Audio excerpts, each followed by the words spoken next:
We are now in the function unit, and we are looking at relations and functions, and any algebraic expression like 2x plus 3, that is a relation, especially when we have y, when we have an x and a y and they are related. And so we have a special type of relation which we call a function, and that means it has a one-to-one correspondence. And what that actually means is that we can pick any number we want for x and it comes out with only one answer for y. And everything that we've ever dealt with in math so far has been a one-to-one correspondence, and it has been a function. Now, there are things that aren't functions. So for instance, y equals plus or minus the square root of x plus 2. So if you put in a number such as, maybe if you put x is 7 in there, then you would get plus or minus the square root of 7 plus 2. And 7 plus 2 we know is 9. And the square root of 9 we know is 3. And so we can get a positive 3 or we can get a negative 3. Square root of 9 is just 3, yeah, and plus or minus. So putting in 7, when x is 7, we got two answers. We got plus 3 and negative 3.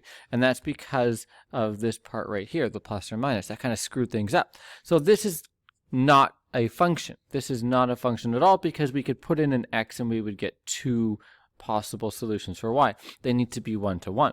Now, when we're dealing with graphs, it's actually really easy to tell if something's a function, because all we need to do is a vertical line test. So if you can draw a vertical line and only touch the drawing once, you're good. But it has to be able to do that anywhere where you draw a line. If there's one spot where you draw a vertical line and it touches the graph twice, then you know there are two outputs. You know that this is not a function. So for instance, I can draw a vertical line here, and I have touched the graph twice. So I realize now this is not a function. It fails here. It also fails here, because I cross here, and it fails here, because I cross here and here. There's an infinite number of spots of failure. You only have to just find one. So we would say, is this a function? Use the vertical line test to determine whether the following relations are function.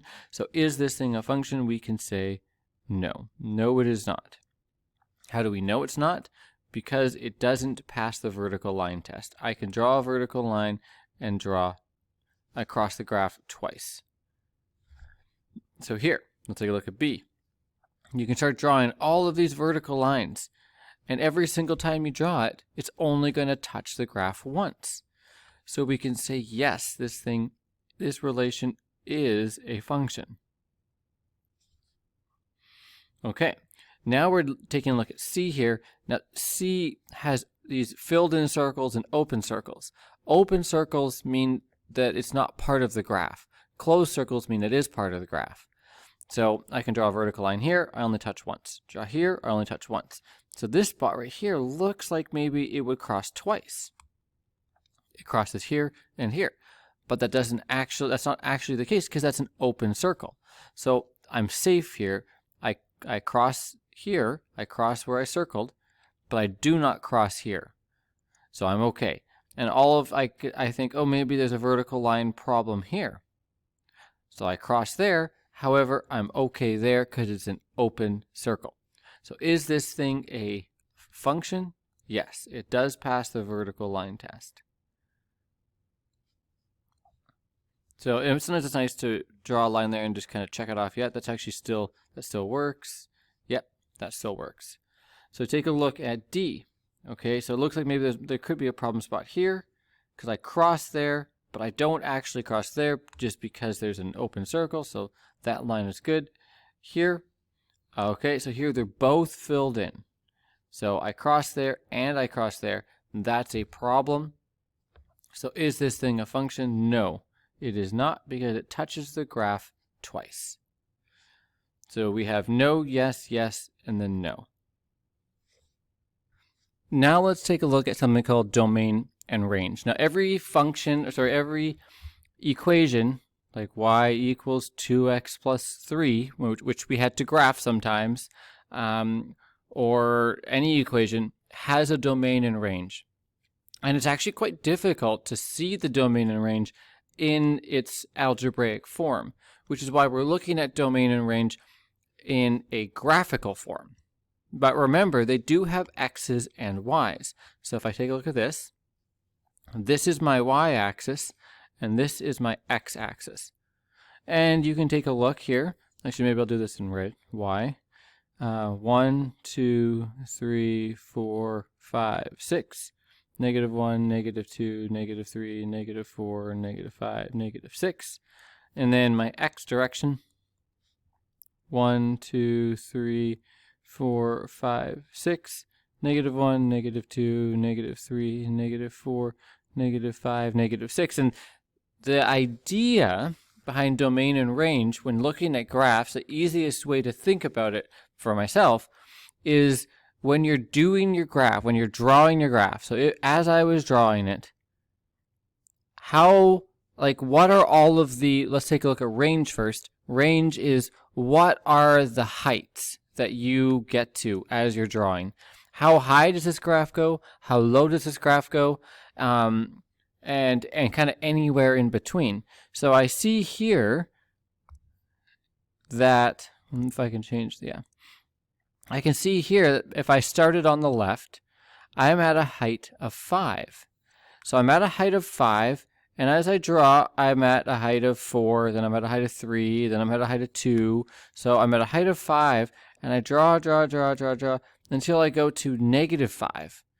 So my range so far is from 5 all the way down to -5 and then back up to 5. So if I'm looking at range, which I will use R, I always want to know how far up and how far down do you go. So we'd start with Y, and we always write like this. In fact, maybe we can write this at the top now that I'm just thinking about it. So go like that. And then here we have our lowest number. And here we have our highest number. So if you need to pause it, you can. This I think will be really helpful. So I want to know what is my lowest height that I get to. So maybe actually that's even better, lowest number. But like really, we're looking at the lowest. Well, I said the highest. So yeah, lowest number and the highest number. So the lowest number that I get to is down here at -5. -5 is as low on my y-axis as my drawing goes, and then my highest point is here and here. They're both the same height. I reach a height of 5. So the lowest point is right here, and the highest point was 5. Now, if you equal those, you have to put a little line underneath. And there is no reason why I don't equal.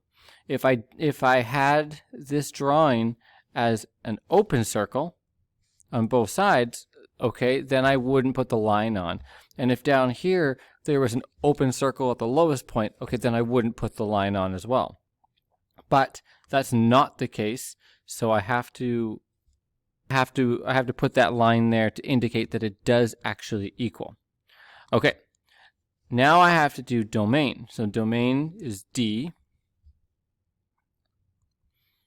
because we're doing domain and range. Now domain here, so that was range. Domain, we write with x's, because domains are for x's, and we do the same thing. And this is the rightest. I'm saying that I don't know why, but it's the rightest number, the most far right. And over here, it's the leftist, the most left number. So we want to know how far left does our drawing go and how far right. So if we take a look at this, how far left does my drawing go? Well, if we start here on the left, it's right there, -4. And as I do my drawing, I will eventually get to +4.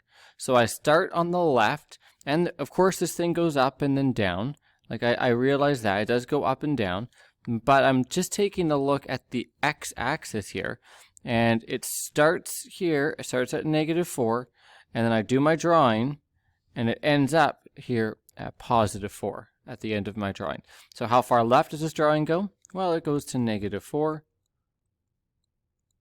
and I can do my x. And how far right does it go? Well, it goes to +4. And it has the little equal lines underneath because the dots, all these dots are filled in. Okay, so I'm just going to zoom out here, and you can pause it or whatever you need to do. The next 3 we'll do in the next video.